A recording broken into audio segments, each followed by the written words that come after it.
Et oui, je suis chez moi, j'en profite pour vous quand même montrer, puisque j'ai décidé de présenter mon film de ma traversée des Alpes italienne de 2012, le club alpin italien, des clubs alpins italiens. Ça, c'est le magazine des Alpes olympiques et sportives, Alpeo. Je remercie son rédacteur en chef de m'avoir consacré 2 pages. Il y a quand même pas mal d'années en arrière, hein. Embrun des montagnes, l'effort sûrement solitaire. Voilà. Ça parle de mes courses en solitaire, d'Ermite au paradis, à la découverte des Alpes, de mes séjours longue durée au Mont Blanc, avec ce bivouac en fil de verre laissé à 4000 mètres au grand plateau, d'où j'ai atteint une quinzaine de fois le sommet du Mont Blanc. Et tout en autonomie complète, hein, charge, nourriture, gaz, il y avait quand même, le bivouac faisait 45 kilos. Et une dizaine de fois le sommet du Dôme du Goûter dans le séjour.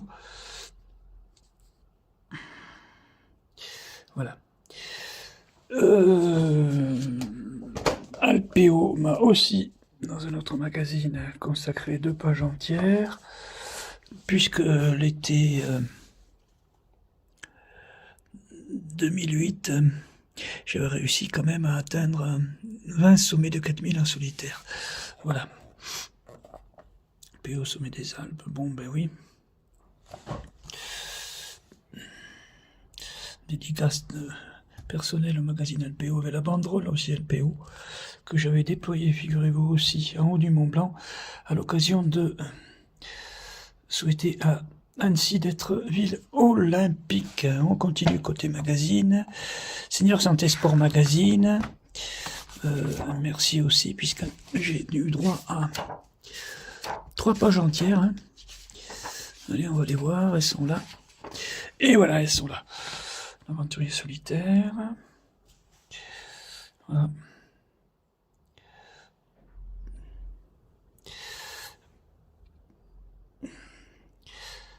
Jean-Claude est à la randonnée, ce que Forrest Gump, personnage éponyme du film de Robert Zemeckis, est à la course à pied. Voilà. J'avais quand même réussi à finir 17e au cross de Saint-Gervais il y a très longtemps. Voilà. Voilà les 2 premières pages. On passe à la 3e, puisque je soutiens et je suis devenu le parrain de l'association bénévole de clowns abaissés hôpitaux. Je soutiens toujours cette association depuis une dizaine d'années, même plus, voilà. Je poursuis par le club alpin italien, son magazine de la région d'Oronzo, Cota Otto Sei Quattro, le co-granatellier, rédacteur en chef, qui m'a consacré plusieurs pages dans mes aventures, puisque entre 2000 et 2008, j'avais atteint dans les Alpes 10 000 km parcourus, ce qui m'a vu être invité au club alpin italien d'Oronzo pour faire une conférence. On me retrouve dans un autre magazine, toujours de Cota Otto Sei Quattro, club alpin italien. Voilà. Une page entière là. Et toujours dans la revue du club alpin italien Oronzo, Cota Otto Sei Quattro, encore 2 pages sur ma passion, mes aventures.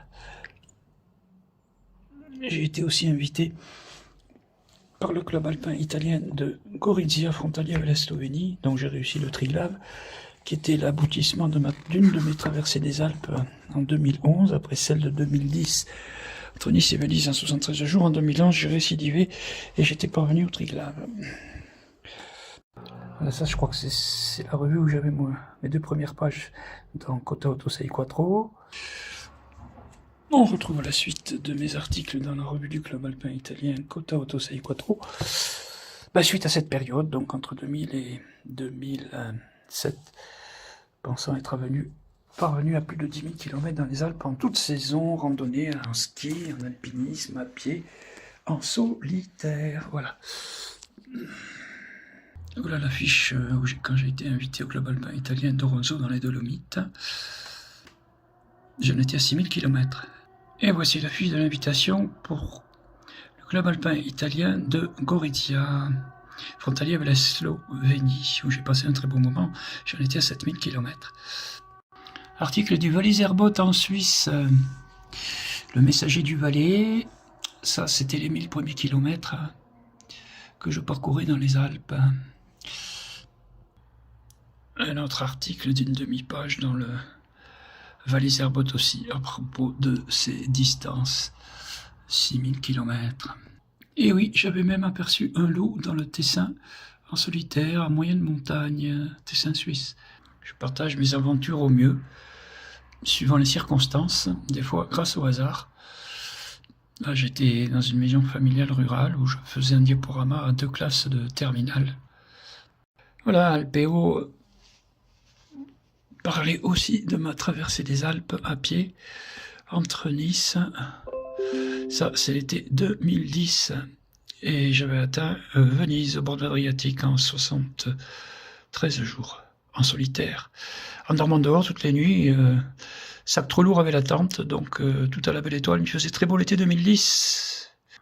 Voilà, article du Dauphiné Libéré, puisqu'à chaque fois je présentais aussi quand même, j'en suis une 50aine de conférences. Voilà, ça c'était le journal Le Messager.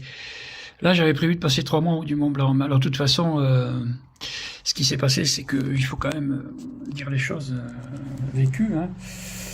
27 jours en autonomie, le premier séjour. Il y a très longtemps, plus de 20 ans, avec 120 kg de matériel dans 4 sacs de 30 kg, à mener l'un après l'autre tout seul en haut du Mont Blanc en 6 jours. Il faisait pas très beau. Et là, une tente Ferrino Gore-Tex dans un gros trou. Le gardien des Grands Mulets m'avait prêté une grosse pelle à neige. Creusé, malgré ça, le mauvais temps a détruit la tente déchirée. Je me suis rabattu à Valo, j'ai continué le séjour à Valo. Le séjour a quand même fait 27 jours. Et j'allais au sommet du Mont Blanc à chaque fois que je pouvais. Les mots du goûter. Voilà. On tombe sur la maquette de mon film Tour du Monde. J'en suis à 71 pays différents. Avec quelques 5000 réussis, bien sûr, en Équateur. Le premier, l'Iliétine en Norte, le Chacaltaya en Bolivie, pas loin de La Paz, 5426 mètres. L'Idina faisait 5125 ou 26 mètres. Et ensuite, j'ai pu monter dans un bivouac au Pérou aussi à 5000 mètres. Mais après, il était trop tard pour aller tout ça sur le glacier vers un autre sommet. Et ensuite, il y a eu quand même aussi le Kazbek réussi en Russie, solitaire glaciaire. 5045 mètres, départ en Géorgie, sommet en Russie à la fin sur le glacier. Et le dernier, au Pérou, au-dessus d'Arequipa, aux Indes du Misti, le Chachani, 6090 mètres, réussi aussi. Vive la vie et l'aventure continue si je peux vers le pic Lénine ou la Concagua. On verra pour un 8000 quand j'aurai les sous.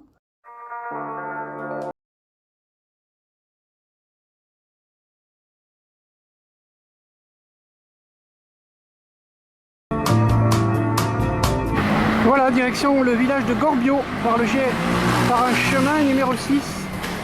On est encore à Roquebrune. Voilà, Gorbio, c'est le premier village où je me rends par un chemin que je vais attraper bientôt en quittant Roquebrune. Voilà, c'est dans ce creux que j'ai quitté la Méditerranée. À Roquebrune, tout près de Monaco, ça touche Monaco et Monte-Carlo, enfin Monte-Carlo et Monaco. Voilà. Et par là-bas où je vais. Pour l'instant c'est la route, mais je dois attraper un chemin numéro 6 qui va à Gorbio. Il y a aussi la vie, ma foi.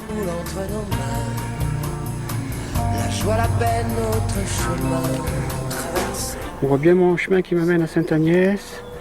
Le village d'où je suis parti, je vais vous le montrer. Voilà. Il est là-bas à Roquebrune, Var-Martin.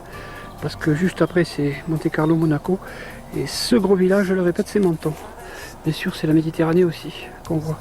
Regardez-moi même l'autoroute là qui va à Nice. Voilà, je suis parti Roquebrune-Cap-Martin. J'ai voulu me diriger vers Gorbio, Roquebrune-Cap-Martin, n'est-ce pas? Vers Gorbio qu'on voit juste là. Et on peut voir Sainte-Agnès. Castellar, finalement, j'y passe pas.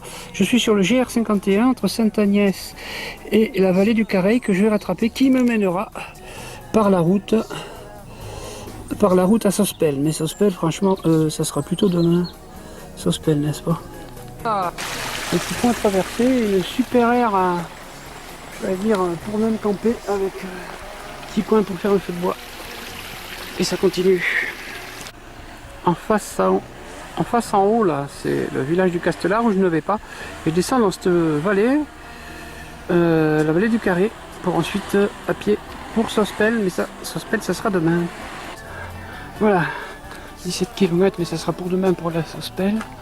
Alors là, j'ai rejoint la route. Et on voit ce beau clocher.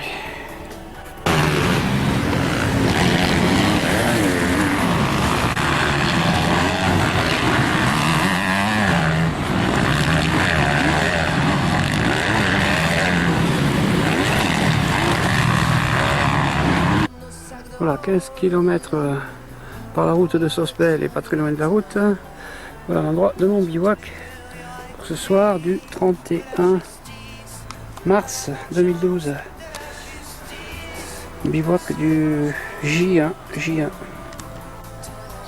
J2, dimanche 1er avril 2012, direction Castillon, dans 2 km à pied. C'est joli, n'est-ce pas, tout ça?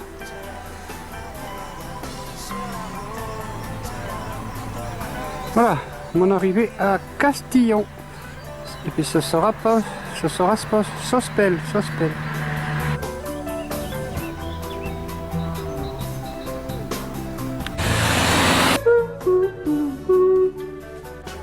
J'avance le cœur heureux dans le matin de la vie. Oh oui, je suis content.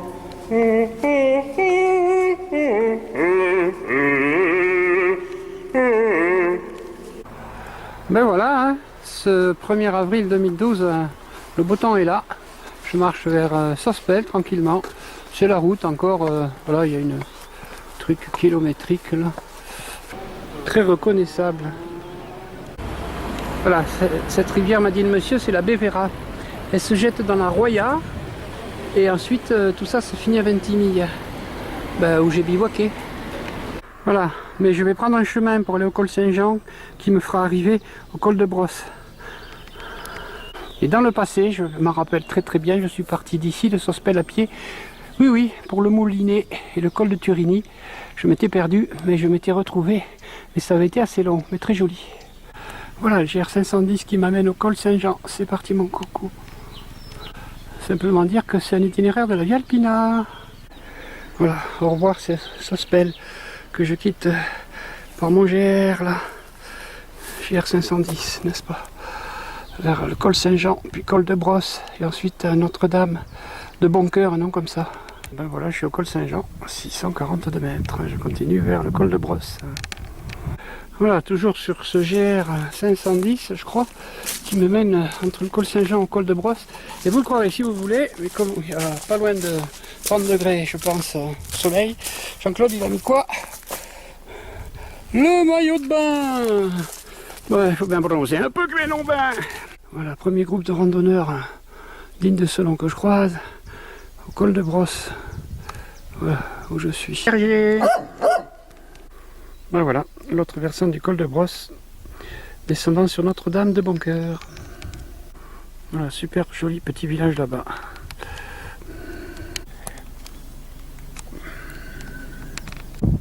Très joli.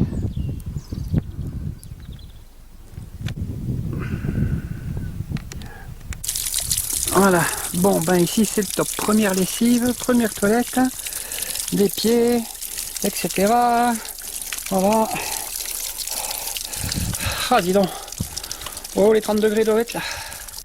Voilà, en résumé, à cause de ceux qui ont levé une pancarte primordiale importante au col de Brosse, eh ben, je suis en train de dominer certainement ce fameux village de Lucéram et Notre-Dame de Boncoeur. Enfin ça se touche, je crois que c'est ça.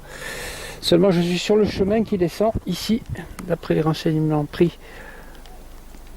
à deux personnes, qui descend à l'Escarène, ce qui n'est pas du tout ma route, mais je cherche un chemin qui plonge ici.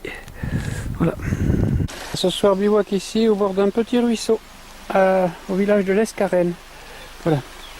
Demain ce sera Notre-Dame de Boncoeur et Lucéram. Voilà, J3. Ben, j'ai dormi à Lucéram, enfin bivouaqué. Et direction Lucéram. Ben me voilà à Lucéram. Voilà, donc je vais repartir par un GR cette fois-ci.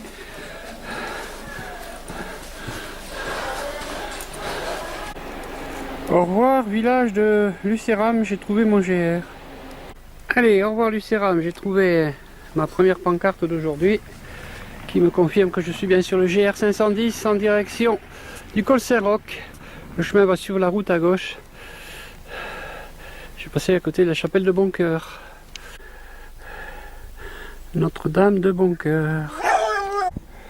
Ouais, c'est un endroit niveau géologique un peu, vous voyez, conglomérat, une sorte de... Ouais, là, je continue. Voilà, je suis bien sur le GR. Il y a du thym, hein, alors j'en ai ramassé un petit peu. Ça c'est du thym. Ça sent bon.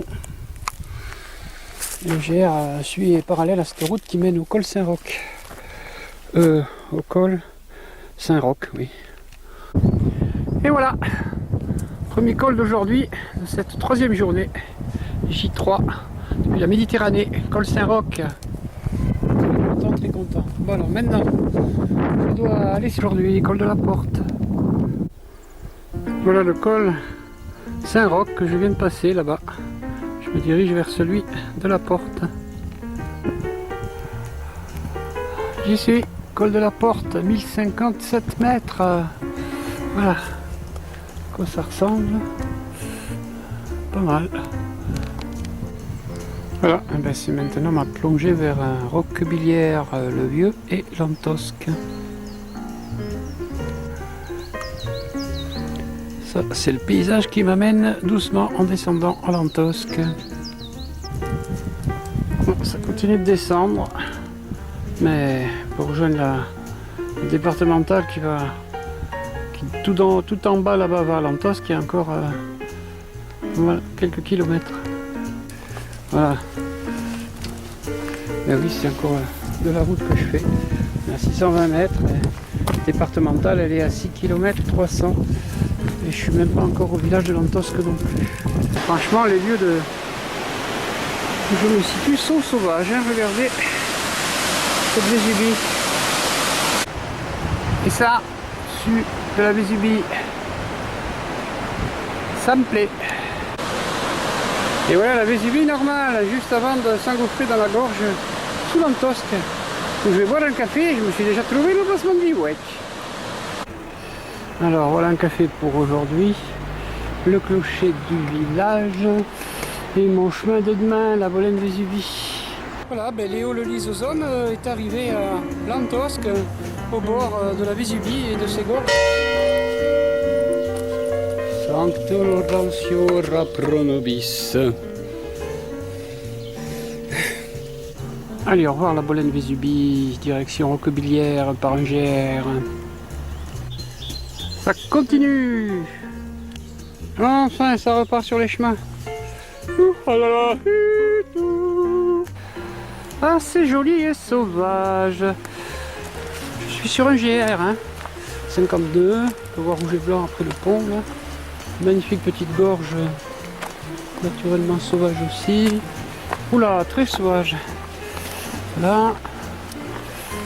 Ouh, je ne pensais pas voir ça.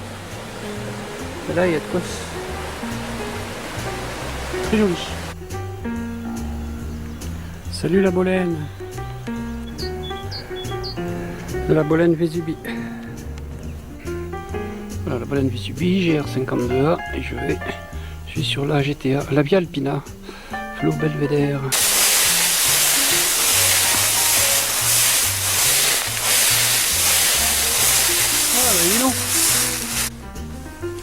Alors je perçois les habitations de Berthemont, mais j'ai prié pour trouver une cabane, j'allais dire forestière, pour m'abriter pour la nuit. Et qu'est-ce que j'ai trouvé? Et bien là voilà, la cabane forestière pour m'abriter la nuit. Oui, oui, il y a plein de feuilles dedans, mais elle est propre, vous affolez pas, et je vais bien y dormir. Voilà, pas de soucis. On est bien sur le GR52A. Voilà, quand même formidable ça. Et voilà, le bivouac sera dans mon sac et eau. Création. Et vive Neuf de Cœur, que j'encourage aussi, dans ma petite cabane au Canada, rencontrée sur mon chemin aujourd'hui. Voilà, un bon petit feu. Ça passe le temps, ça réchauffe. Ma petite cabane pour la nuit, mon bivouac. Pas joli tout ça.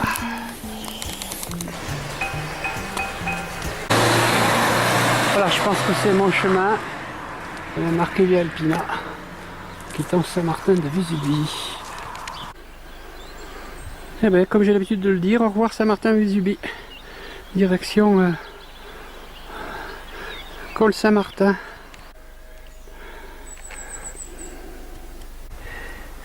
Voilà, ben c'est ce 6e jour.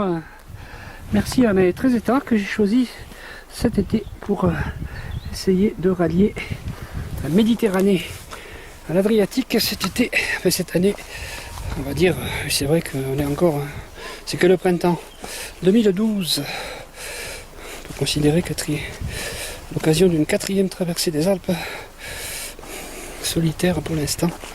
Voilà. Je parie le Champagne qui a des belles voies d'escalade ou une via ferrata à droite du col Saint-Martin où j'arrive bientôt. Voilà, j'arrive au col Saint-Martin, on peut voir que ces deux pistes où il y a un téléski et une piste, deux pistes de descente sont complètement absentes de neige. Voilà, on peut voir aussi l'arrivée d'un téléski et un canon à neige. Ouais.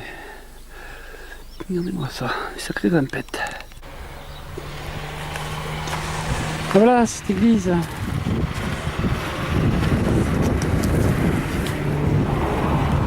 Saint-Delmas-Val-de-Blore est le plus ancien village de la commune, à 1300 mètres. C'est un village médiéval et fortifié, accoudé au mystérieux bois noir qui habite les flancs nord du Kergros et du Viroulet, ancien prieuré. L'église romane de Sainte-Croix prend place parmi les rares monuments du premier art roman qui subsistent en France. Au revoir Saint-Sauveur-sur-Tinée. Allez, c'est parti vers Saint-Étienne-de-Tinée. Essentiellement à pied par la route, mon gars. Et 30 km, j'y serai pas ce soir, n'est-ce pas? En avant, en avant. Après, ce sera des chemins de montagne pour passer en Italie. Vers le refuge devant, VENS. Et le col de fer, FER, qui sera plus normalement quasiment enneigé. Voilà Saint-Sauveur que je quitte avec son clocher. Alors petite information, en 2010 je passais col de la Bonnette, 2800 mètres avec la route était déneigée bien sûr à pied. C'était fin juin ou début juillet, je sais plus. Mais il y avait quand même des congères de plus d'1 mètre de neige, de 2 mètres de neige au col. Hein. Voilà, j'ai bivouaqué à côté du col d'ailleurs, campé à côté du col. Mais j'ai pas la tente. En 2010 j'avais renvoyé la tente depuis la poste de Josier. Et j'avais même 3 vertèbres déplacées que m'a remis l'ostéopathe gratuitement et gentiment de Josier. Allez. Alors incroyable, mais il y a un loup sur la route. Regardez. C'est quoi si c'est pas un loup ça? Attendez, je vais l'approcher. Hein. Pour l'instant il part pas.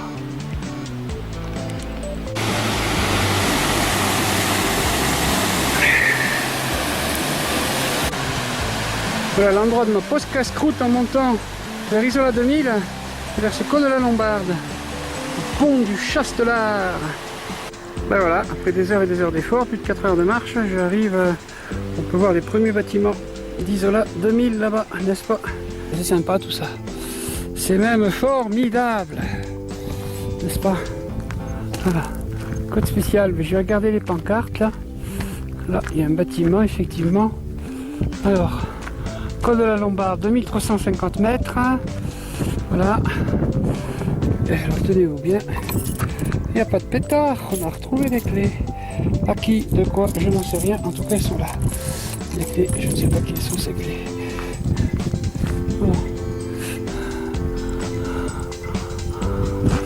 Ah. Province de Cuneo là-bas. Qu'est-ce qu'il raconte sur cette pancarte? Voilà, là, tout ça, c'est la vallée qui descend en Italie, n'est-ce pas? Chemin de terre, on m'a conseillé de le prendre, ça faisait faire beaucoup de raccourcis. Évidemment, c'est complètement en italien, n'est-ce pas? La mémoire des Alpes. Je sais que je descends sur le village de Vinadio, voilà. Col de la Lombarde. Et ben, je vais mettre l'autocollant du clown Cassou qui soutient mes aventures. Voilà, j'y suis. Petit bonjour à Gérard Régal. Voilà. Voilà, je quitte Isola, la France, je le répète. Merci France pour cette 4e traversée des Alpes. Les bons moments que tu m'as fait passer, côté... Voilà, côté français, côté de mon pays. Je soutiens encore neuf de cœur, bien sûr. Et je rentre en Italie pour continuer par rattraper la Via Alpina en Italie, que je vais suivre jusqu'au groupe glaciaire du Grand Paradis. C'est-à-dire plus de 10 jours de marche, évidemment, côté italien. Je suis au col de la Lombarde, 2350 mètres, n'est-ce pas? Remerciements à Vital Plus qui soutient mes aventures dans cette 4e traversée des Alpes. Comme à l'habitude, c'est pour signaler que je quitte effectivement l'Italie, la France pour l'Italie. Voilà. Ces deux statues, l'artiste David Mack en 2012 est inspiré des 2 géants de Vinadio, les frères Hugo, nés à la fin du 19e siècle et devenus célèbres sous le nom les géants des Alpes. Voilà. Alors, en réalité, tout à l'heure, en descendant du col de la Lombarde, je suis arrivé à ce village de Pratolungo, mais je dû venir, comme il n'y a rien là-bas, je dû venir ici 2 km de plus, que je refais maintenant dans l'autre sens, dans cette vallée Stura, c'est le nom de la vallée, Stura, vers le village de Sambuco. Et après, je vais partir plus au nord, à droite, dans les montagnes. Et le fond de cette vallée, je le répète, mène au col de l'Arche. Voilà, alors c'est certainement... plusieurs voies d'escalade, évidemment, qui doivent parcourir cette paroi, cette falaise.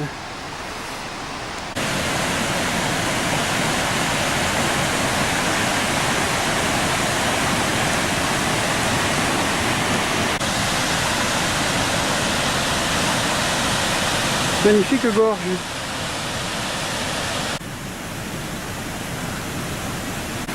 Voilà, la nouveauté, c'est que dans 45 minutes, je suis au refuge Martini pour un café. Youhou, par là-bas, par là-bas.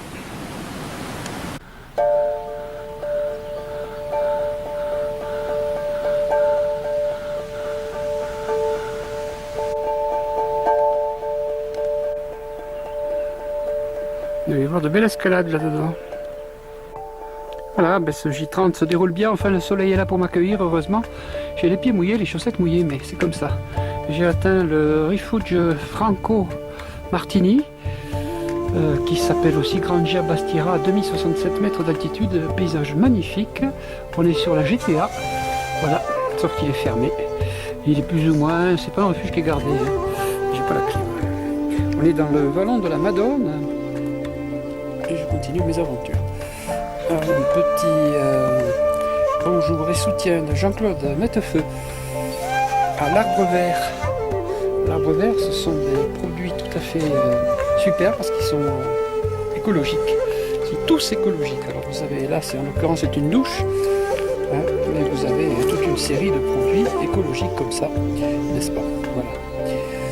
C'est le spécialiste à l'Arbre Vert dans la conception de compositions d'origine végétale respectant les critères pour les produits écologiques imposés par la Commission européenne. Et je suis dans ma 4e traversée des Alpes, J30, je dois répondre la Méditerranée et l'Adriatique. Bien de ce versant, comme vous le constatez, je rejoins une mini-route goudronnée. Évidemment, moi j'ai pas suivi de goudron. Alors, qu'est-ce qu'on a de ce côté?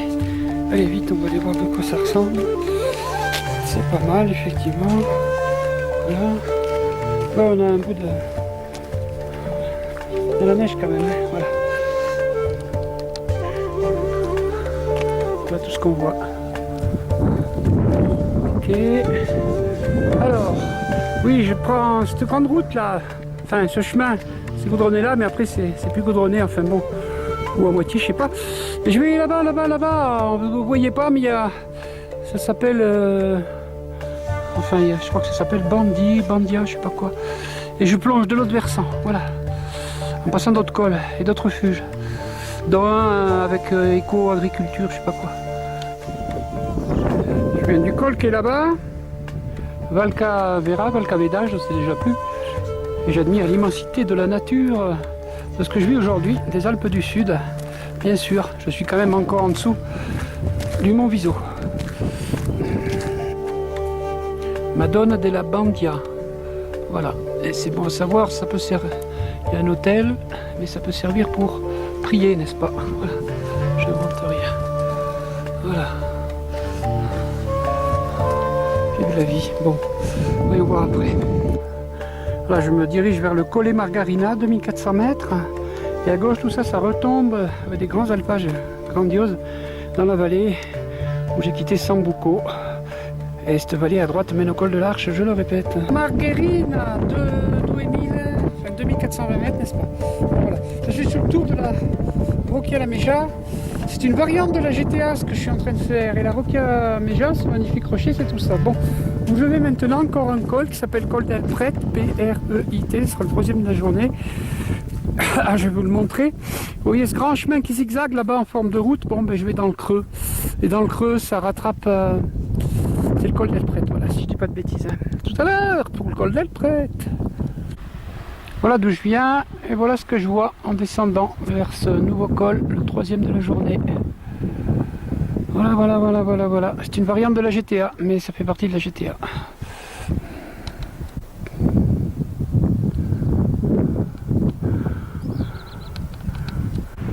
Alors que je viens du col Margarina là-bas, à 2400, je suis déjà à 2100 mètres à la Gias Margarina, qui porte le même nom et qui n'est plus ni moins qu'un alpage, mais qui est encore tout fermé.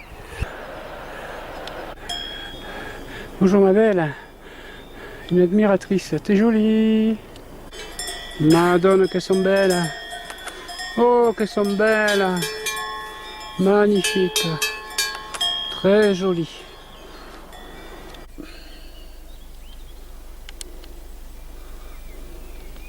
Alors, j'ai pas de café chaud, mais j'ai du café soluble, donc avec de l'eau et des sucrètes.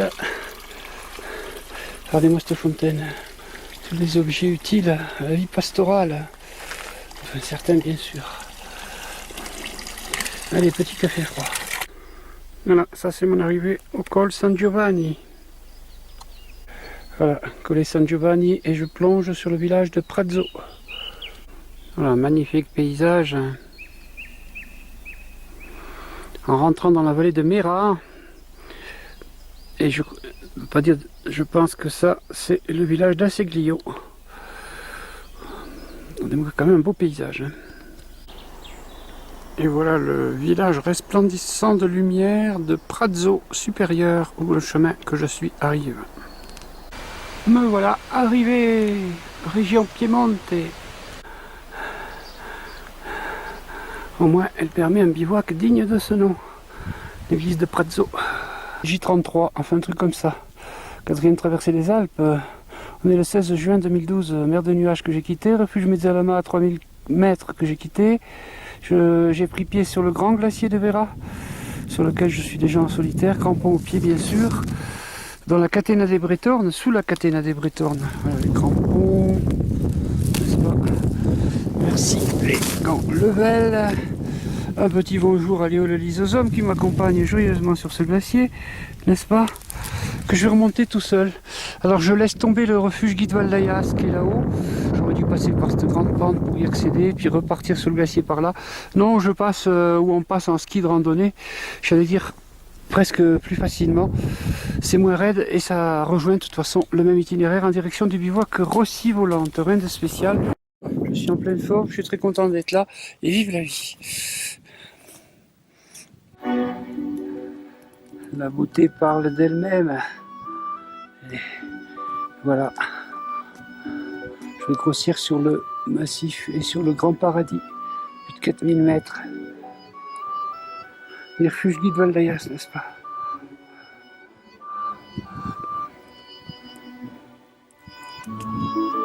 Voilà, sous le 4000 du Castor à droite, là je retrouve les blocs que la dernière fois j'avais pu aussi traverser.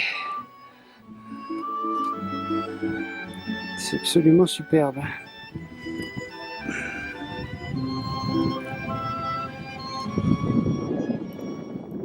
Ce 16 juin 2012, dans le cadre de ma 4e traversée des Alpes, une envie glaciaire. Et c'est ainsi que je me retrouve sur le grand glacier de Vera, au cœur du groupe italien glaciaire du Mont Rose.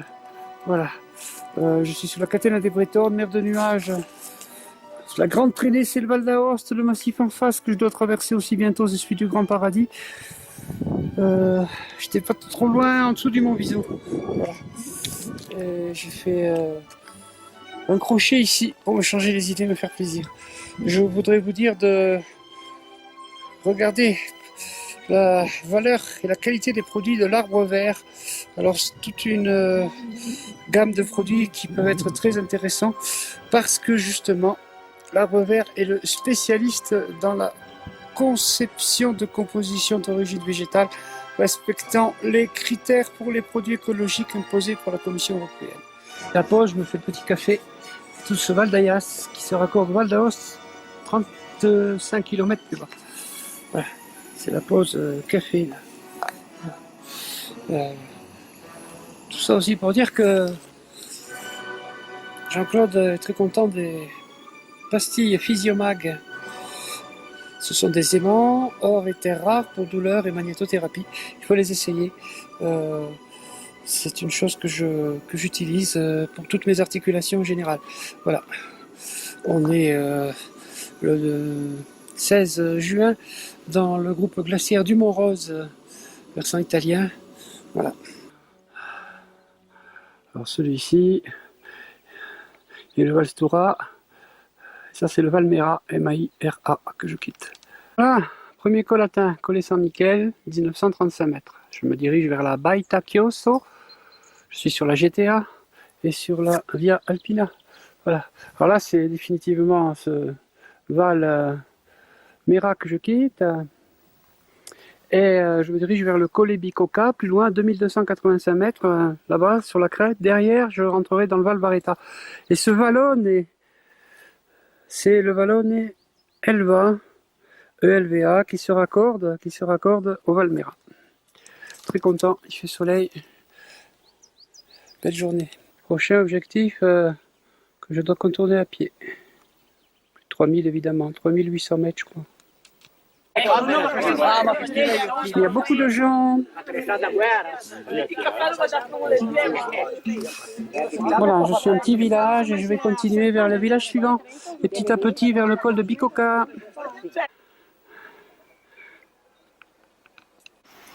Voilà les petits villages de Garneri et Laurenti. Je le vois sur la carte. Voilà, qui mène à ce sommet, voilà. Allez, tout va bien, je vais au col. Victoire! Je quitte donc ces deux vallées en soutenant à la fois ABC Hôpitaux comme d'habitude, Léo le Liseson comme d'habitude, et Neuf de Cœur comme d'habitude. Voilà un petit bonjour à Gérard Régal du Club Gassou d'ABC Hôpitaux. Je suis au Colle della Bicocca, 2285 mètres. Merci à Vital Plus et merci au Moulin de Launay, aussi à René Potasso. Alors là, je quitte toute la partie, comment il s'appelle, du fond du vallon d'Elva, et là-bas évidemment aussi la vallée précédente, et je plonge sur cette nouvelle vallée, voilà, ici, Chiesa di Bellino. C'est parti.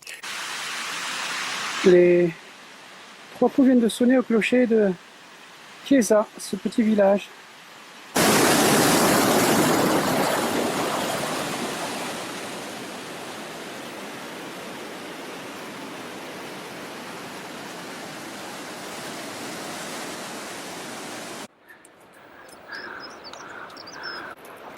Voilà, nous rencontrons, s'il fallait s'y attendre, un tout petit peu de neige, mais elle est très bonne, elle est pas trop molle, on s'enfonce pas dedans. Voilà, on continue vers ce bivouac Martinotti, qui est 400 mètres encore au-dessus de nous. Voilà, voilà.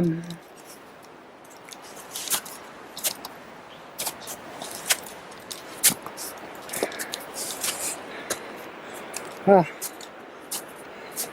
Et ça me fait plaisir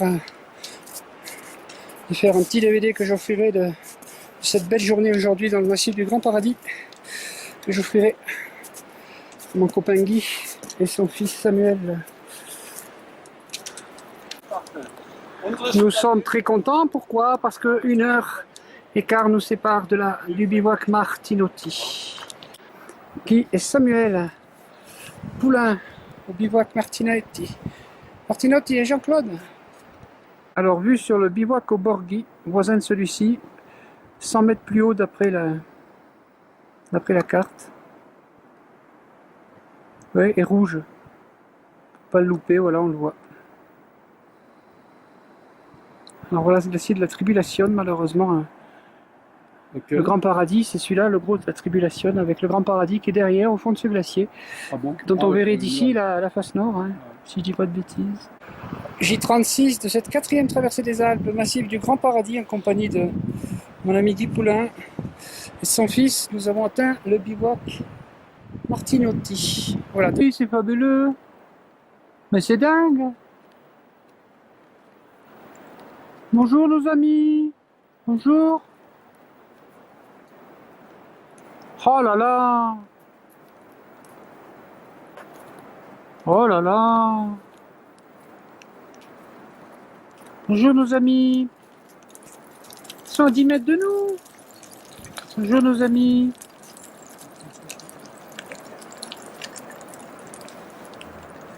Pas de soucis!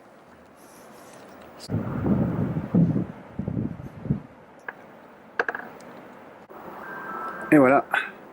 Récompense 27 juin, c'est le grand bond sur ce massif et sur ce grand paradis.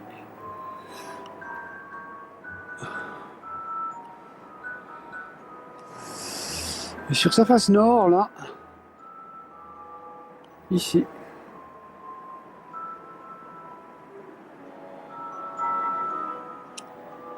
on va décorder, n'est-ce pas? Alors je suis la trace. Magnifique glacier, les Liscam au-dessus là, voilà. Et bien sûr on voit en dessous, je suis au-dessus cette fois-ci, je suis au-dessus du refuge Nifeti. Ils ont mis les cordes de ce côté gauche de la paroi là, pour y accéder. Alors à droite, la pyramide Vincent, ce glacier d'Ulysse que je suis en train de remonter, suivi par 2 gars qui veulent aller à la pyramide Vincent. On voit déjà les sommets qui entourent mon bivouac. Mon bivouac est au milieu, là, sur le rocher. Et toujours le Liscam, voilà. Ça va bien, ça va bien. Voilà où nous sommes. Cabane Felice Giordano, Alban Menorne. Au bivouac Balmenorne, c'est plus court, 4167 mètres. Voilà, je viens d'y arriver, il est environ 14 heures. Et c'est donc 8 heures de marche depuis 6 heures ce matin, avec 1 heure de pause. À peu près. Voilà, un coucou à 9 de cœur. Donc sur un sommet de plus de 4000 mètres dans le groupe glaciaire du Mont-Rose, version italienne. Ça c'est la statue du Christ Rédempteur. Je soutiens en même temps ABC Pito et Léo le Lysosome. Tout va bien. Là-bas c'est les 4210 mètres de la pyramide Vincent. Voilà. 4167 mètres, bivouac Balmenorne atteint. N'est-ce pas? On va voir une cascade de nuages. Voilà, qui coule de la mer de nuages. Absolument sublime. C'est la vallée de Gressonnet.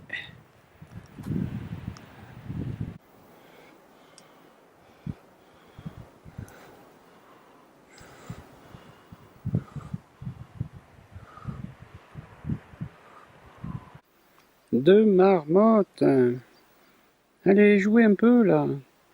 Pour mettre de l'ambiance. Allez. Allez, voilà. Ah, c'est joli ça. Mais oui, alors je vais te raconter. D'abord, c'est moi qui suis fort. Non, bon, ben tu veux pas me croire. Bon, ben alors attends, je reviens. Attends. Oui, ma foi.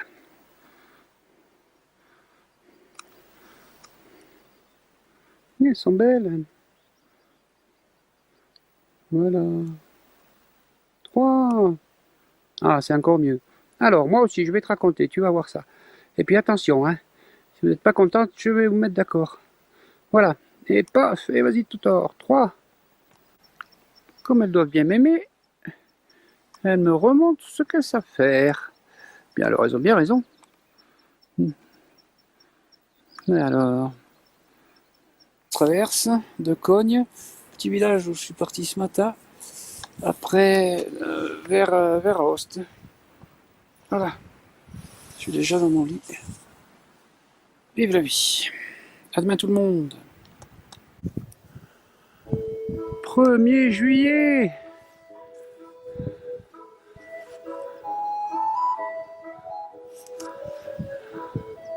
Je monte au col et Saint-Marcel, dans ce massif, j'allais dire Saint-Émilius, puisqu'à côté du mont Émilius, qui est un 3000. Ça, c'est le lac Corona. Voilà. Tout va très bien, je suis en pleine forme, j'ai bien dormi. J'espère qu'il ne pleuvra pas. Et je vais descendre de l'autre côté, vers le Val d'Aoste, puisque je fais la liaison massif du Grand Paradis, Val d'Aoste. Voilà, soleil matin, ce 1er juillet, au collet dit Saint-Marcel, 2940 mètres. Voilà. On est entre Cogne et Aoste. Je vais descendre dans le vallon Saint-Marcel, jusqu'au village de Saint-Marcel. Voilà, tel est le nom de ce vallon. Voilà, Cogne est là-bas, sur fond de Grand Paradis, sommet du Grand Paradis, plus de 4000 mètres là-bas. Voilà, mais un peu dans les nuages. Hein. Voilà, Val d'Aoste en vue, enfin, correctement. Voilà. On est bien encore pour 1 heure. Hein. Alors, vu de loin, je me suis posé des questions quand j'ai vu l'eau qui coulait. Mais alors, non, je pense que c'est des gens qui ont peint ça en bleu. Je ne vois pas pourquoi. L'eau n'est pas bleue du tout, elle est normale. Ils ont peint ces portions en bleu. Voilà. On peut voir le clocher de Saint-Marcel, n'est-ce pas? D'où je viens, et la vallée au-dessus. Vallée Marcel, enfin. Il voit que Pietro Pertoglio. Alors il faut quand même avoir ces... Enfin, il y a quelques couvertures. Oui, il y a des couvertures, des oreillers. Voilà. Il est propre, il n'y a rien à dire. Je le ferme tranquillement, n'est-ce pas? Parce que je ne vais pas rester là dormir. Voilà. Mais, pour qu'on découvre ce paysage très joli, voilà, sauvage, des belles escalades certainement, mais je ne mets pas le topo. On a nos petits lacs ici. Alors ces petits lacs, le premier lac, Lago des Prete, le premier là, en bas. Voilà. Le second aussi, Lago Lungo, là-bas. Juste au-dessus, il y a le Passo Chiafredo, à 2764 mètres, qu'on devine, hein, qui est là, que je vais passer pour partir à gauche sur le Passo Galarino, 2727, donc même moins haut, et commencer à me diriger à gauche dans un vallon vers le Rifugio Quintino Sella, à 2640 mètres, avec son lago Grande de Viso. Alors le mont Viso, on le verra à gauche. Pour l'instant, je pense qu'on ne le voit pas. Je vérifie. Ici, non, ce n'est pas le... Non, ça c'est pas le mont Viso qu'on voit là. Voilà. Bon, ben allez, direction ces 2 petits cols et le refuge côté du lac sous le mont Viso. Voilà d'où je viens. Suite au bivouac, plaisir de retrouver au Passo San Chiafredo. On est quand même à 2764 mètres. Je ne sais pas quelle heure il est, mais je continue au Passo Galarino à 15 minutes d'ici. C'est très joli, c'est très sauvage. Et tout à l'heure, ce sera un café au refuge Quintino Sella pour aller bivouaquer légèrement en dessous. Il y a encore des gens qui marchent, évidemment. On est en plein milieu de journée. C'est un peu normal. Hein. Voilà. Et on est sur le Giro del Monviso. Bonjour. Bonjour. Vous n'avez pas l'heure, monsieur? Oui, 15h, Super, merci à vous. 15h31. Merci, monsieur, c'est gentil. Petit névé, n'est-ce pas? Voilà d'où je viens. Très beau, très sauvage. Hein. On devine le chemin, à flanc de montagne, et le col un peu plus loin à gauche où je vais. Et voilà, c'est mon arrivée au refuge Quintino Sella, 2600 mètres environ. Mais après un café dans ce refuge qui est gardé, bien sûr, on est le 7 juillet. J'irai au col, là, c'est là aussi, et derrière il y a un bivouac où je passerai peut-être la nuit, pas forcément. Enfin, on peut admirer ce lac qui s'appelle aussi Sella, je crois bien. Voilà, et alors le Mont Viso il est là, mais il est complètement dans les nuages. Ça c'est un peu mal, ça c'est vraiment dommage. On loue quelque chose d'énormément joli. Allez, je vous refuge. Voilà, il y a un peu de monde quand même ici, qu'on le veuille ou non. Voilà. Voilà, on est à 2640. Et l'hiver, il y a ça là-haut. Les images du Mont Viso, 3840 mètres à peu près. Voilà. Alors le col Viso, il est là-bas, je l'ai passé hier en fin de journée pour venir bivouaquer ici. C'est le lever du jour, magnifique. Voilà. Le soleil. Voilà. Je vais bien, merci. Je suis là. N'oubliez pas de soutenir Neuf de Cœur, comme je peux le faire dans mes aventures. Et un petit don pour Neuf de Cœur, ou ABC Hôpitaux, association de clowns bénévoles, ferait évidemment du bien. Et je soutiens aussi le lysosome, les maladies lysosomales. Voilà, et je remercie, j'en profite pour remercier sur ce fond du Mont Viso, n'est-ce pas, qui est ici. Le moulin donné pour sa gelée royale.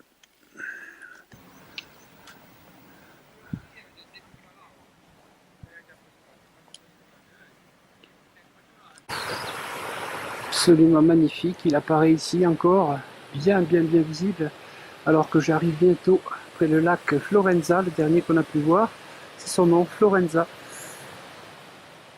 À Pliant del Ré, voilà, gros refuge pour le café du matin. C'est vrai que c'est très joli.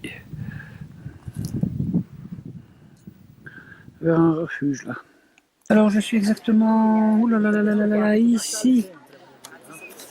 Bon, je vais me rendre là pour me ravitailler un tout petit peu. Je vais filer par le col demain tout seul, coller Giulian, au village de Gigot. Grosso modo sur une autre carte, voilà Turin. Turin, voilà la frontière. Sestrières, bon là je suis passé dans la traversée, comme on peut le voir, 2907, ça c'est la traversée, une ancienne traversée des Alpes. Suza, on rentre en France, soit par le col du Mont-Cenis. Eh oui, je suis passé au pied là, 3800 mètres.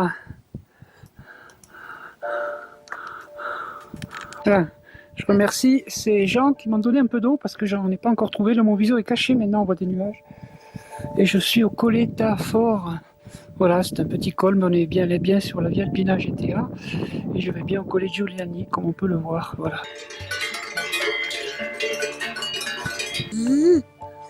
Et voilà. Le Mont Viso là-bas.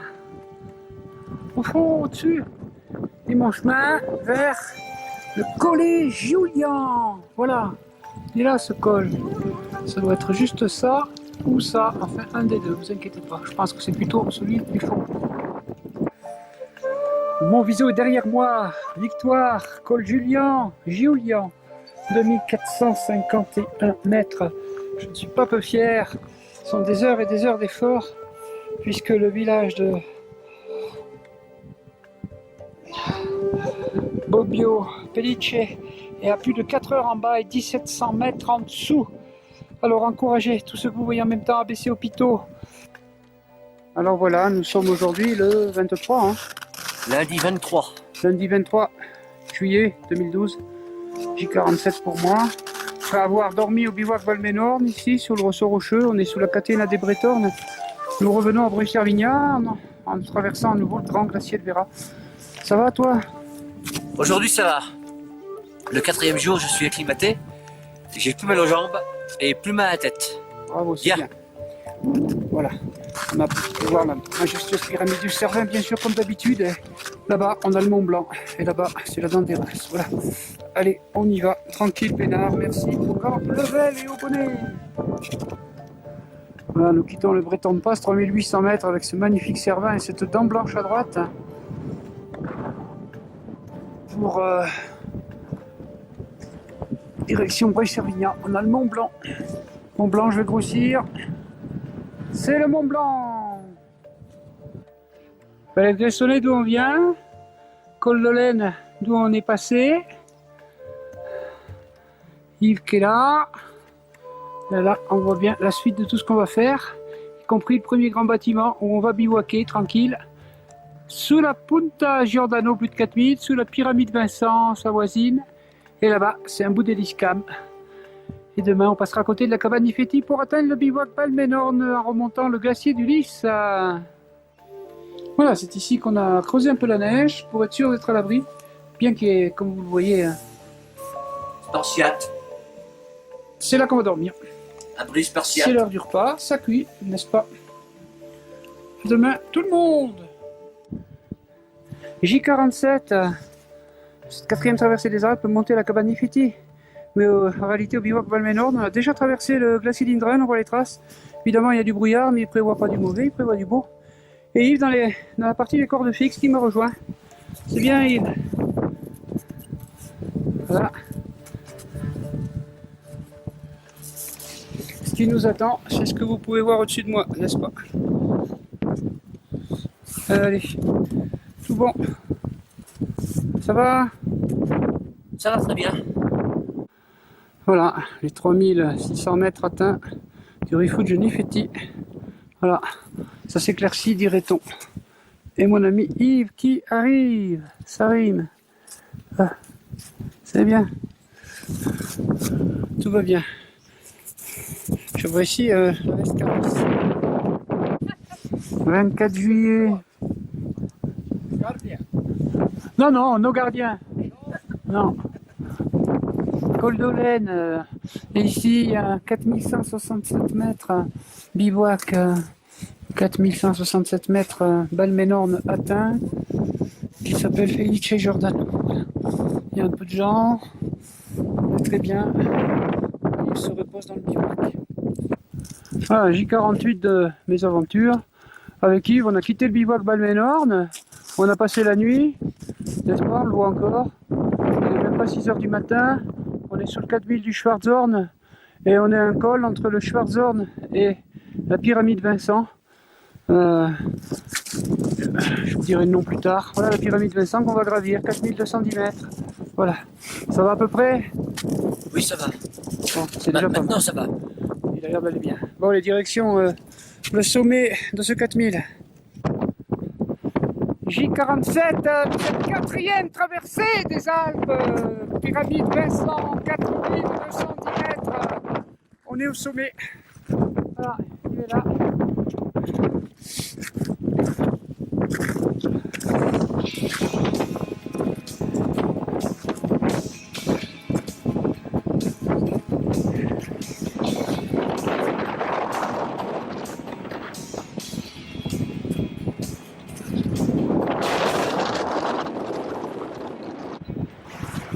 C'est la descente de la pyramide Vincent.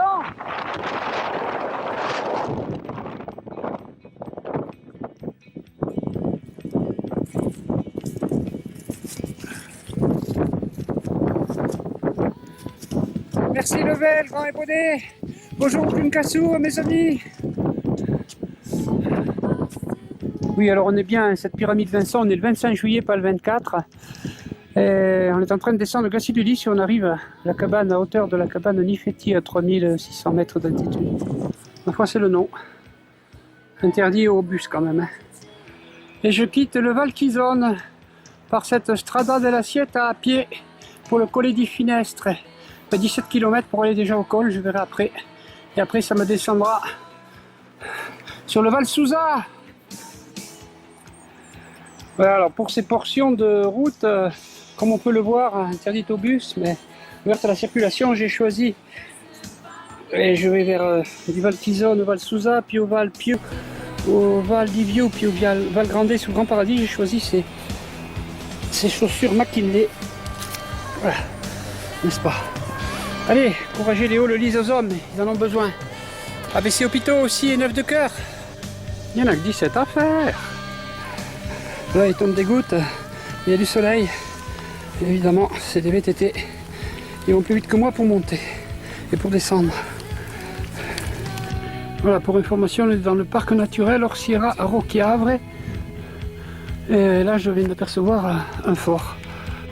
Là, entre les arbres et les pins, là, on voit un fort, toujours celui de Finestrelle, puisqu'il y a 650 mètres de dénivelé et 4000 marches. Mais j'ai préféré la route du col des Finestrelles. Et en haut, on voit aussi ce fort-là.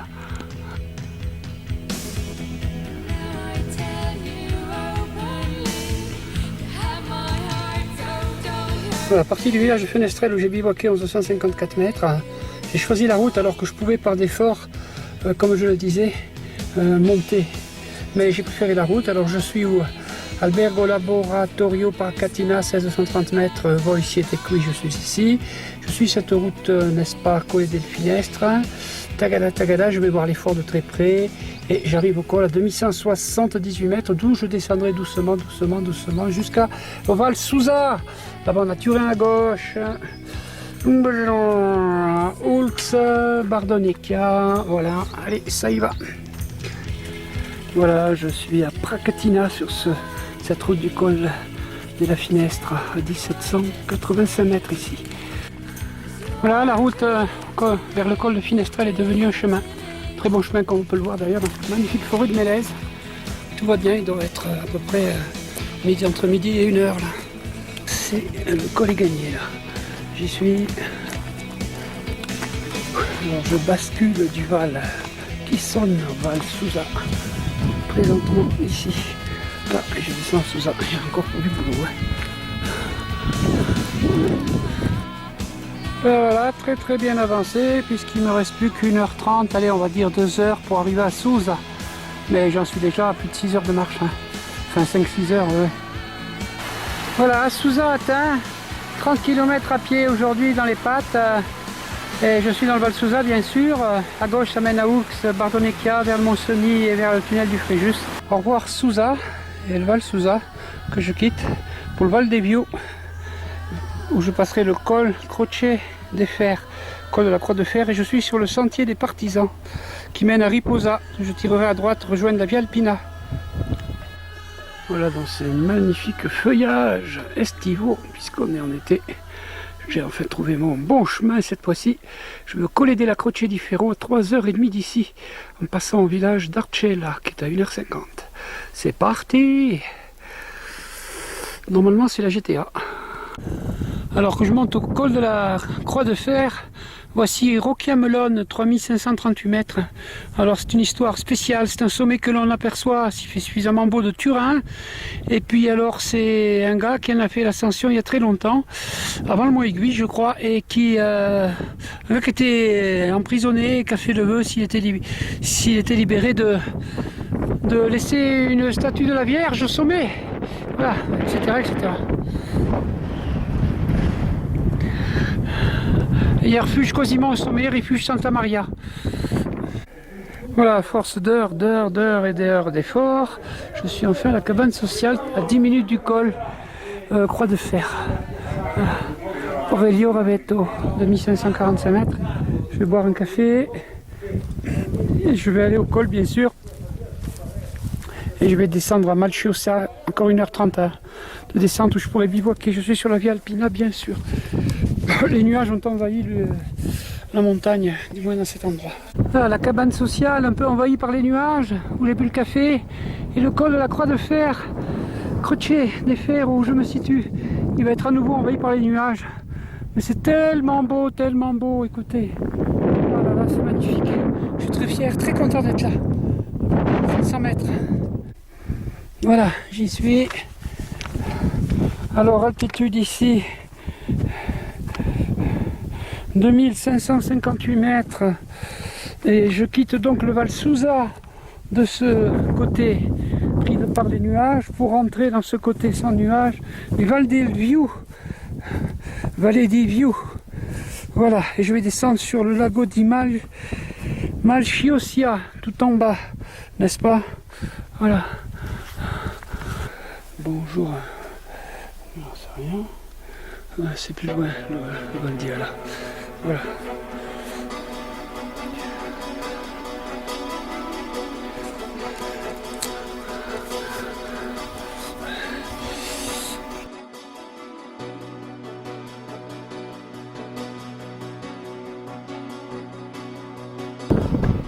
Je rentre dans le Val di Ala.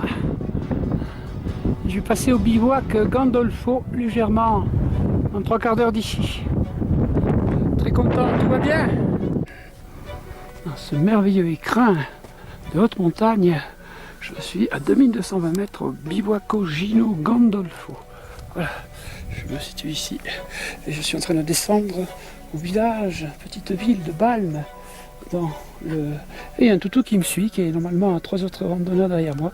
Il me suit depuis 3/4 d'heure. Bon, village de Balme qui est dans le Val di Ala. Et magnifique lac à côté du bivouac où je viens de casser la croûte. Et il y a un magnifique chien qui me suit. Voilà, alors il s'avère qu'il n'est pas aux gens qui sont derrière moi. Il est tout mignon, j'ai donné une boîte de viande à manger au bivouac. Il me suit.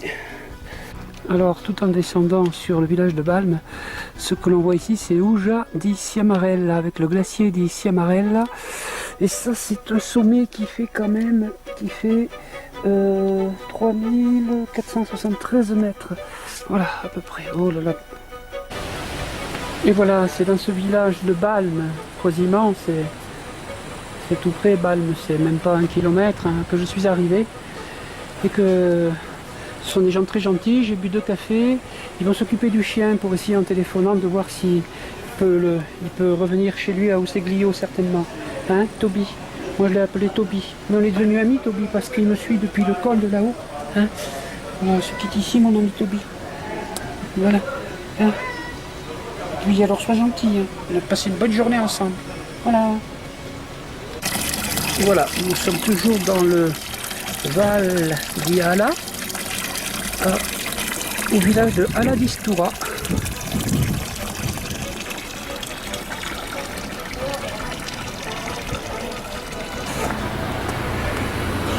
Voilà. Oui, je suis ici, une très très belle affiche réalisée par la médiathèque. Bon, alors pour passer le temps jusqu'à ce soir, du moins jusqu'à la fin de l'après-midi, je vais me rendre au col de la Cognane, où je suis déjà passé à pied dans ma traversée des Alpes 2012 pour une petite via ferrata qui s'appelle la Frema. Voilà, on y va. Voilà, ben, c'est ici que je vais m'engager le jour de ma conférence dans cette via ferrata du boss de la Frema. Alors elle va consister, je suis au départ bien sûr, ça descend d'abord, ça monte et je m'échapperai certainement par la première brèche, point de vue sortie, car déjà il signale qu'il faut 2 heures pour l'atteindre, ce qui n'est pas rien, et vu ma soirée ce soir, je ne peux pas me permettre puisqu'on est à 250 mètres au-dessus du col Martin que j'ai passé à pied, Saint-Martin-le-Vésuvier est là-bas dans le creux, c'est le col Saint-Martin ici, je suis passé à pied et je suis passé aussi à Saint-Dalmas-Val-de-Blore, un peu plus loin en bas que l'on voit ici. Voilà, je suis très content. Direction la Via Ferrata. J'ai juste un mousqueton, une cordelette à mettre autour de la taille en cas que. Et puis voilà. Pas de chamois, 1750 mètres, début de ma Via Ferrata. Le premier câble est attaché à ce bel arbre, n'est-ce pas, ensoleillé. Première marche de ferraille, câble à la main. Bien sûr déjà l'ambiance évidemment de Via Ferrata. Voilà. Une passerelle là-bas avec des gars qui y sont, n'est-ce pas? J'espère que je vais me régaler. J'ai juste ce que vous pouvez voir sur moi. 2 gouttes d'eau à boire et ma caméra de temps en temps à la main. D'un côté, de l'autre. Juste ça pour me protéger. Je n'ai pas tout le matériel qu'utilisent les via ferratistes chevronnés, attitrés. Pour moi, ça doit rester une constante appréciation personnelle entre soi et la nature et ne doit pas relever d'autre chose que de ce que l'on pense soi-même nécessaire d'utiliser. Je continue.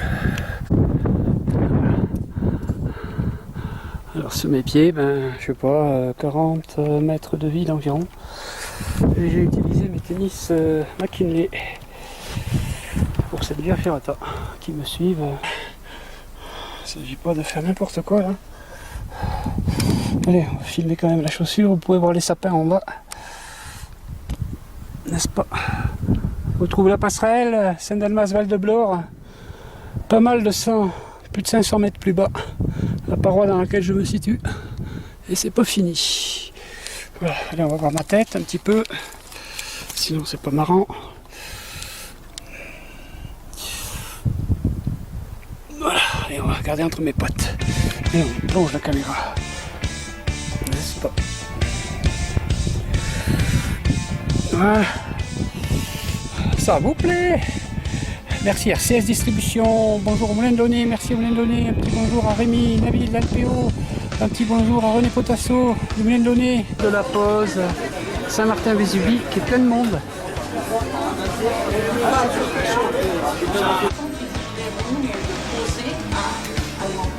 Voilà, bonne soirée.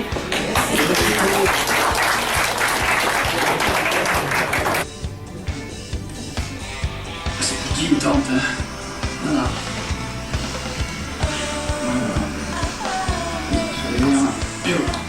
Situé entre les 8 unités, le bivouac Valo, Jean-Claude est dans le mauvais temps, tout seul.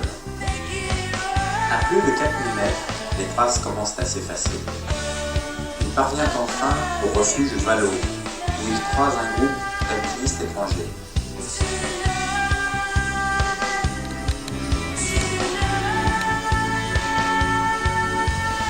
J53, 6 août 2012. Je quitte le Val Grandé. Le bout du Val Grandé se raccorde au Val d'Ala. Comme je suis arrivé dans le Val d'Ala, je suis un peu descendu au bout de ce Val d'Ala pour attraper le Val Grandé directement, n'est-ce pas, dans lequel je me situe. C'est la fin de la journée et je me dirige à travers un col évidemment que je passerai demain matin. Je commence à aller vers le col qui va me faire passer dans le Val d'Orco et qui va me faire arriver au Grand Lac, au petit village de Cérézol. Voilà, tout va bien, à demain, enfin, direction le bivouac sous le col. Alors, encore une vue de ce Val Grandé, je suis en train de parcourir en le quittant vers le collet de la Crocetta, que je passerai certainement que demain matin, comme je le disais tout à l'heure, mais voilà le nom qui va me faire aller en dessous et rentrer dans le massif du Grand Paradis. Ce magnifique, on est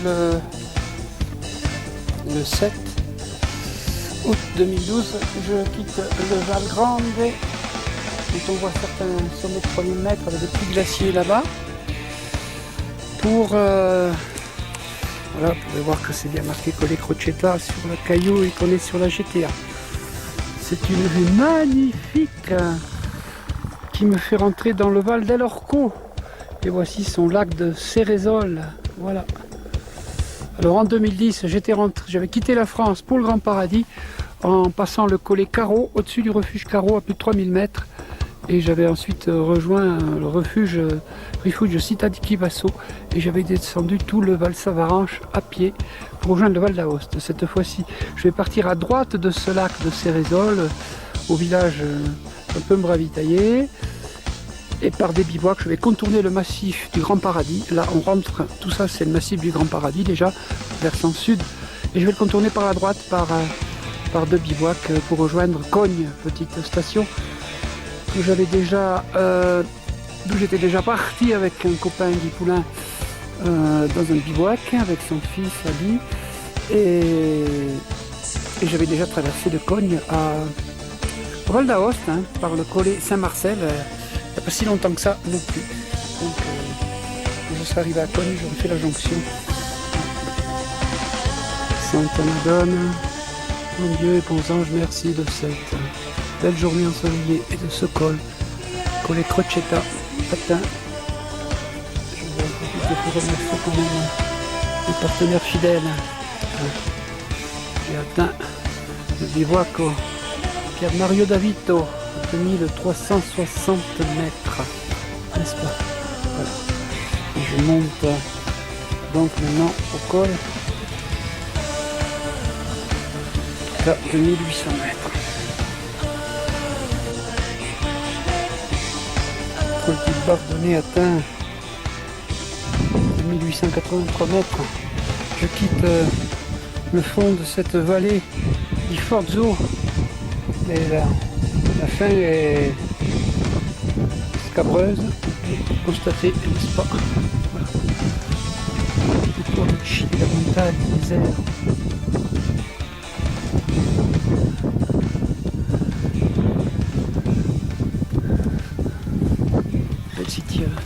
végétation. Voilà, voilà tout ce qu'on peut voir. Et alors, quelques névus effectivement. Et alors je suis très content parce que ce vallon là, qui est le vallon d'Ibardonnay, va me mener directement à Cognes. Il faut rejoindre dans le creux là-bas. Et à Cognes, bien plus loin à gauche, je ne suis pas obligé de passer le col d'Arola du tout. Sauf que je n'avais pas bien regardé ma carte. Voilà, c'est la surprise du jour pour moi. Voilà. Alors, bien descendu ce col. Aujourd'hui, plus de 8 heures de marche. Et ça, c'est la gorge qui me mène au village de Lilaz. Lilaz, à quelques petits kilomètres de Cognes. Voilà, j'aurais traversé la Méditerranée au Val d'Aoste, puisque la portion Cognes, Val d'Aoste est déjà marché à pied. Et déjà, n'est-ce pas? Et je monte tranquillement à mon chemin qui va m'amener au Monte Mauropas. Encore 2h30 de montée. Vous verrez, c'est très beau. Il y a une statue de la Madone toute dorée de 3 mètres de haut. Allez, c'est parti, parce que c'est un col que j'ai déjà passé dans ce sens-là. Mais il y a pas mal d'années.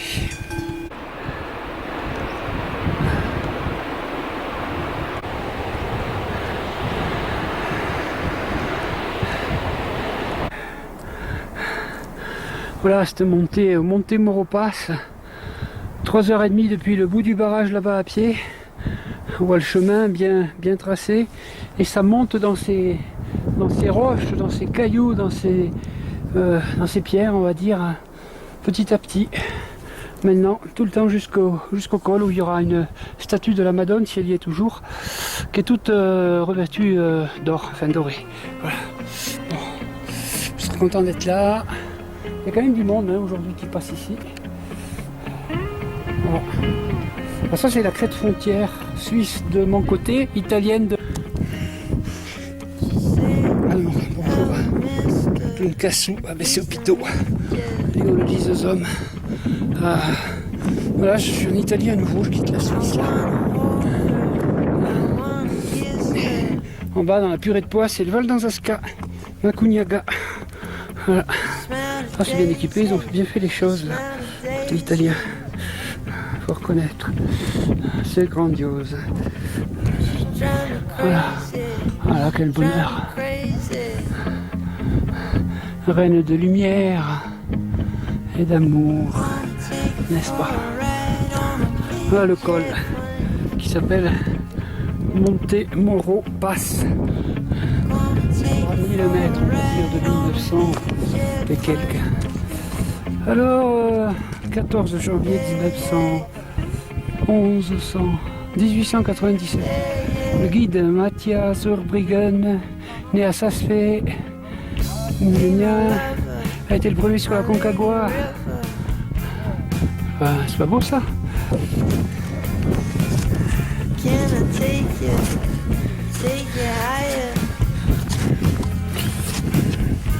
Bon, la bonne trace.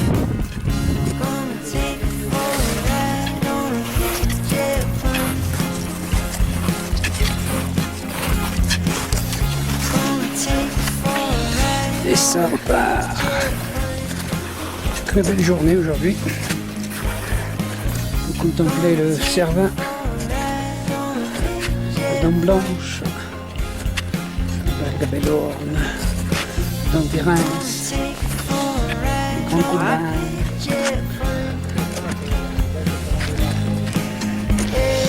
Ces 4000 que ce sommet du Breton permet de contempler avec le soleil.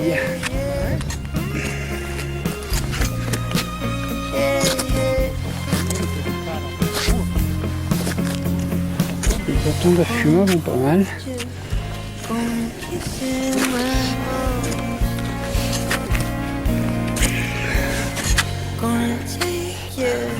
Voilà le sommet là-bas.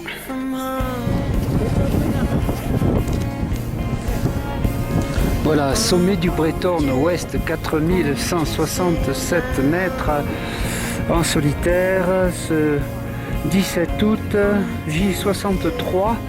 On voit l'autre Breton et puis toute la série des 4000 du groupe glaciaire du Mont-Rose, Castor, Pollux, Liscam, Nordin du Fuchspitz. Côté nord, c'est la Suisse avec Gorner Gletscher, Grins Gletscher. Et tous les 4000 aussi suisses comme Stralhorn, Rimfischhorn, Alfubel, Teschhorn.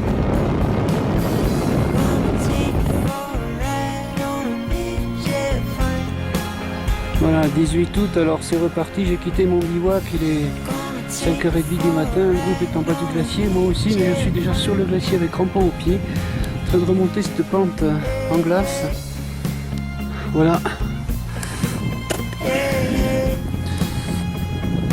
Voilà, merci aux gants nouvelles. Et j'ai mes bâtons télescopiques, la Fuma, ici. C'est tout ce que j'ai, hein. J'ai pas de piolet. Alors, pour l'instant, ça a l'air d'aller. Voilà. Du Forspitz, les Pointes Norden, les Liscam, tous les Bretornes. On tombe sur le Cervin. On voit d'où je viens.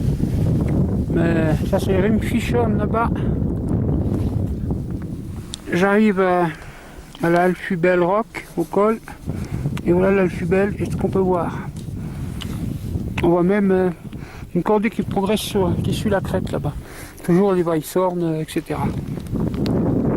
Même là-dessous, c'est passé des bites avec mes crampons et j'ai pas de piolet. J'ai que des bâtons télescopiques. Mais bon, c'est sûr. Et la Fuma Pumori, mais il faudra un piolet. 3782 mètres atteints ici au col de l'Alfubel Rock. 3782 mètres. On voit une cordée qui progresse par là. Je quitte l'Alfubel Gletscher que je viens de remonter. Et je suis maintenant sur le Figletscher. Figletscher, F2E Gletscher. Gletscher sur les cartes en Suisse.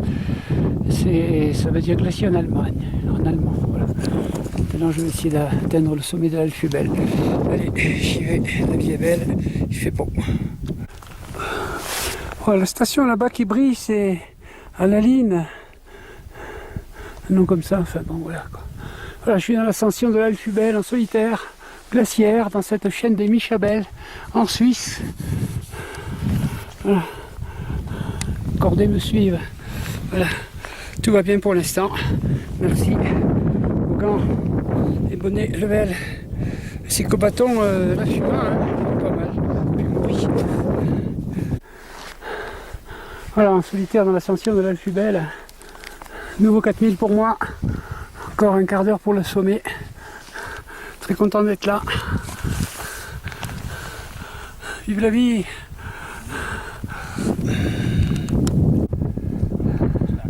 Tu vois pas.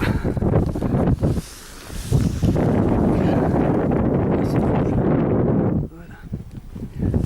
Alfubel. Voilà.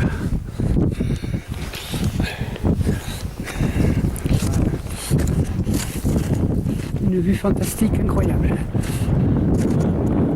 Je suis pas tout seul au sommet. Voilà. Teschhorn.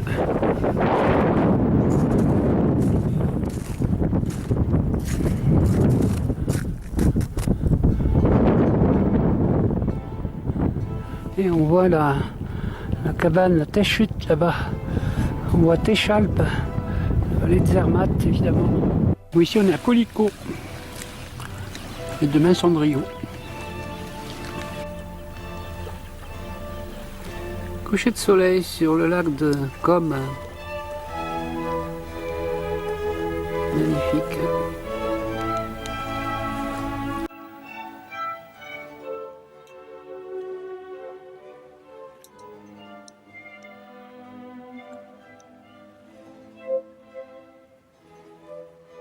Avant d'aller voir ce que ça va donner à la Bernina, 4000 le plus à l'est des Alpes demain.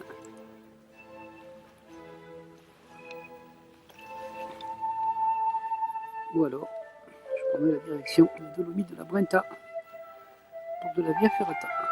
Bivouac. Ah, c'est Castron, c'est pas Castron. Castron, sì.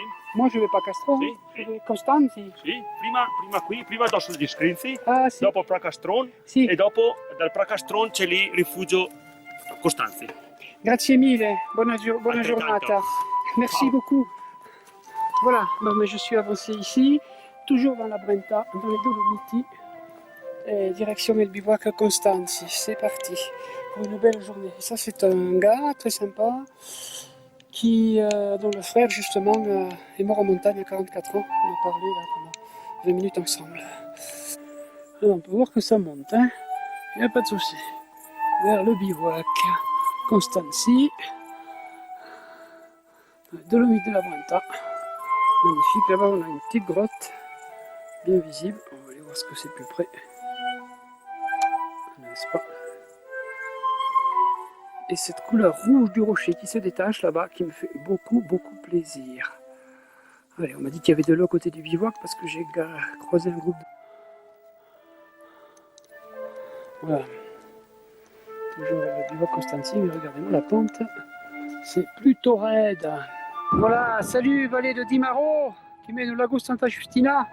Je suis dans la partie nord des Dolomites et j'arrive à une sorte de col avec le Sasso Rosso qui fait partie de la partie nord des Dolomites de la Brenta. C'est pas beau ça? Sasso Rosso. Voilà. Allez, je continue pour le bivouac Constanzi qui devrait être sur la gauche là-bas. Je suis content d'être là. 19h. 29 août 2012. Dolomites de la Brenta. J69. Quatrième traversée des Alpes. Bonjour à Marie-France Bellon, Nice Matin, Claude Cassou, tout ce que j'aime. Alors voilà le Sasso Rosso. Et c'est trop beau, c'est grandiose. Hein. Regardez-moi ça. Et les premiers Edelweiss que je vois depuis la Méditerranée, il faut les trouver dans les Dolomites de la Brenta. Voilà. Ceux-là, ils sont vrais. Toile des neiges. Fabuleux. Ben, fabuleux parce que il y en a certainement dans certains endroits. En tout cas, je tombe dessus nez à nez. Qu'est-ce que ça peut me faire plaisir.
Voilà, j'ai posé le sac à dos. C'est propre, matelas, j'ai mon sac de couchage. Il y a de l'eau qui coule.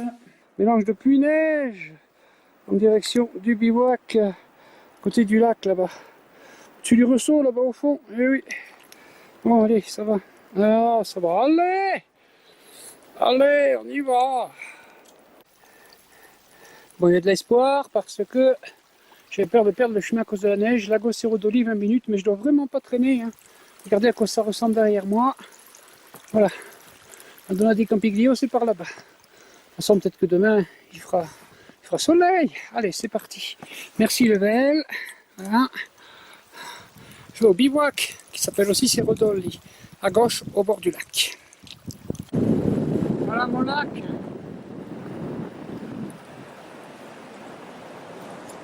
Mon bivouac est au-dessus sur la butte, là, on voit le toit. Et voilà l'ambiance des lieux. Bon ben, voilà le bivouac, le lac, même pas de porte. Ah oui, la neige qui est là, mais le ciel bleu, ça donne le moral. Et même les dolomites de la Brenta qui apparaissent, regardez. Donc ça donne vraiment le moral. Pour la suite, voilà. C'est un bivouac, c'est mieux que rien. Hein. Un toit, c'est sec dedans, bon, ben, je suis à l'abri, hein. Un lit quand même. Voilà. Voilà. Bon. Il faudra tenir le coup dans mon sac de couchage jusqu'à demain matin. Voilà. Tranquille. C'est l'aventure, c'est la vie. Voilà, bon, puisque j'ai le sac de couchage mouillé, et pas question de rester dans ce bivouac, même pas sans une porte. Et puis le pantalon aussi trop humide. Bah oui, il a fait que pleuvoir en descendant du bivouac Mezzol ce matin. Et il n'était pas assez bien enveloppé dans un très bon plastique. On voit les dolomites de la Brenta quand même très bien, puisque je suis dans le massif de la Presanella, d'où je redescends à Madonna di Campiglio. Voilà. Je ne sais pas comment je vais passer la nuit ni où, mais qui vivra verra. Voilà, ces dolomites de la Brenta, on va les voir un peu mieux, puisque je voudrais y faire la via Ferrata Bocchetta. Il faudra bien que la neige fonde en attendant. Un peu de soleil, ça sera fondu. Allez. Alors, je ne sais pas si je ne vais pas prendre la grande vire comme ça en traversée là. Vous allez me dire, mais non, c'est pas possible. Ben si, c'est peut-être ce qui m'attend. Je vais le savoir assez rapidement, vous inquiétez pas. Allez, on y va ensemble. Que dire spécialement? Là, on peut voir mon matériel, mon équipement, un cuissard, une longe pour les bières ferrata, hein. 2 mousquetons en cas. Voilà. Là, j'arrive à un col. Temps d'y aller, bien sûr. Voilà, début des installations des équipements. Un câble pour cette portion d'itinéraire, n'est-ce pas? Et un petit glacier qu'on trouve ici. Plutôt un névé quand même, il n'y a pas de crevasse. Un névé qui à force se transforme en glace. Ah, regardez ça. Grandiose. Alors, je suis à l'endroit d'un bivouac. C'est celui-là. Voilà. Il s'appelle Del Martino. C'est écrit sur la roche. C'est peint sur la roche. Voilà, j'arrive à la brèche qui est là. Avec en fond le massif de l'Adamello que j'ai traversé en 2000 et 2007. Le massif glaciaire là-bas. Écoutez, c'est spectaculaire. On retrouve notre petit névé là. Et là, on voit très nettement la vire que je viens de suivre ici. Voilà, n'est-ce pas? Oui, c'est impressionnant. Voilà. Et là, il y a déjà un col. Oh, je regarderai sur la carte. Voilà. Ici, malheureusement, il y a eu... Voilà. Et le départ des câbles pour suivre ces vires là-bas. C'est pas rien, ces vires. C'est J72 de ma 4e traversée des Alpes. On est le 7 septembre au cœur de ces dolomites de la Brenta sur la via Ferrata Bocchetta. Soutenez l'association AVC Hôpitaux. Je suis la grande vire que l'on peut voir là-bas. C'est religieux. Voilà. C'est l'association AVC Hôpitaux de clowns bénévoles. Le président est Gérard Régal. Et en même temps, c'est le clown Cassou.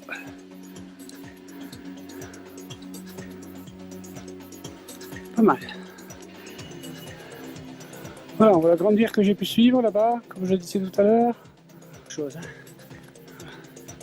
Je vous le dis.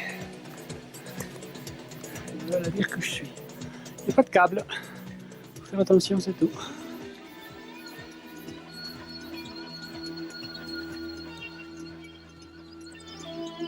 La vire que je poursuis à droite là.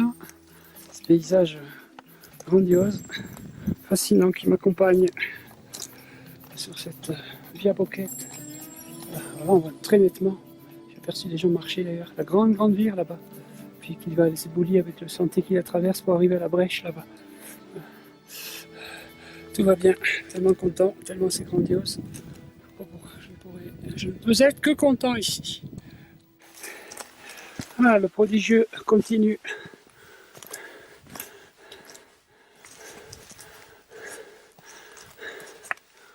N'est-ce pas?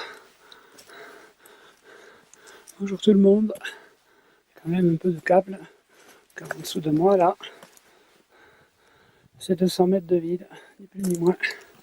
Bonjour à Léa, Linda, Damas, une bonne amie. Et on voit le câble là sur la vire en bas là, où je viens de passer.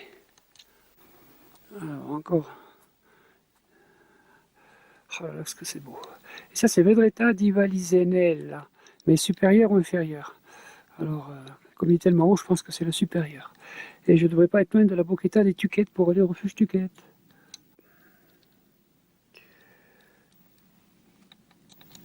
Bon, alors ça serait la Bocca del Tuquet, le col du Tuquet qui va m'amener au refuge du Tuquet, puisque maintenant ça commence apparemment à redescendre. Pendant 21h, torse nu, au bivouac sous la Civetta, en dessous du col, après le lac. Voilà. Presque 21h quasiment, et bivouac dans mon sac aux créations comme d'habitude. Allez, à tout le monde demain, si vous le voulez bien. Voilà, je me suis levé à 5h moins le quart ce matin, 9 septembre. Hier c'était J73 pour aller à mon bivouac après le col et après les lacs. Et là je suis déjà sur le sentier de la Civetta. Voilà. On peut admirer tout ce qu'on peut voir ici. C'est J74 de cette 4e traversée des Alpes. Alors finalement, je essaye d'aller au refuge qui est sous le sommet parce que la portion de Via Ferrata est plus courte que celle que j'avais prévue. Néanmoins, je pense qu'elle est quand même une sacrée belle partie de Via Ferrata, ne vous inquiétez pas. On va voir ça. C'est fantastique, ça galope, c'est des chamois. Coucou les chamois, mes amis qui m'accompagnent ce matin.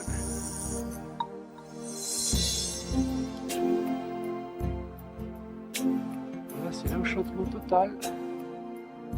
Le soleil me touche.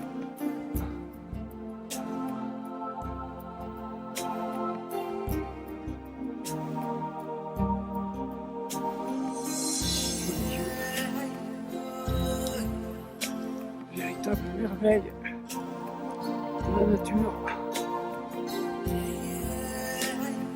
Le 9 septembre 2012. J74. Voilà. Je suis plus que beau là.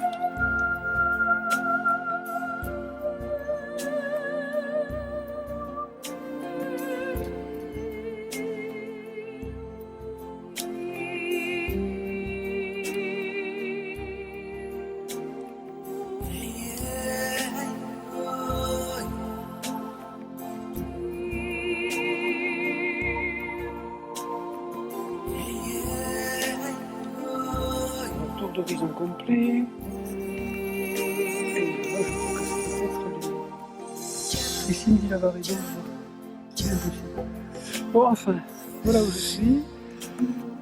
Le paysage, c'est bon, faut connaître, mais magnifique. Vous êtes Civetta, et c'est ici que, là, depuis 10 minutes, j'attends, j'ai mis le baudrier, parce que je récupère de l'eau, comme on peut le voir, c'est goutte à goutte. Mais ce goutte à goutte, il a l'air de rien, vous voyez qu'il tombe. Mais en 10 minutes, il remplit un quart de litre. Donc ça vaut le coup d'attendre encore 10 minutes et avoir un demi-litre d'avance. Comme ça, j'ai à peu près 1 litre. Alors, je suis sous le rifou de Torani, il y a encore 400 mètres pour l'atteindre et je viens de mettre d'équipement pour la Via Ferrata, parce que je vois les traces rouges et la grande flèche, mais là-bas il y a le câble qui part dans le rocher, dans la paroi. Voilà. C'est parti, ok. Le Torani est à 2900, j'ai choisi cet itinéraire. 84 et le sommet est à 3220, donc j'aurai même 300 mètres de Via Ferrata pour atteindre le sommet. Voilà. Écoutez, il fallait choisir un truc pas trop long parce que les gars qui m'ont dit que hier il y avait 10 heures aller-retour m'ont effrayé. Alors j'ai choisi, du moment que j'arrive au bout de la Civetta, quand même par une Via Ferrata, je suis bien content. Voilà.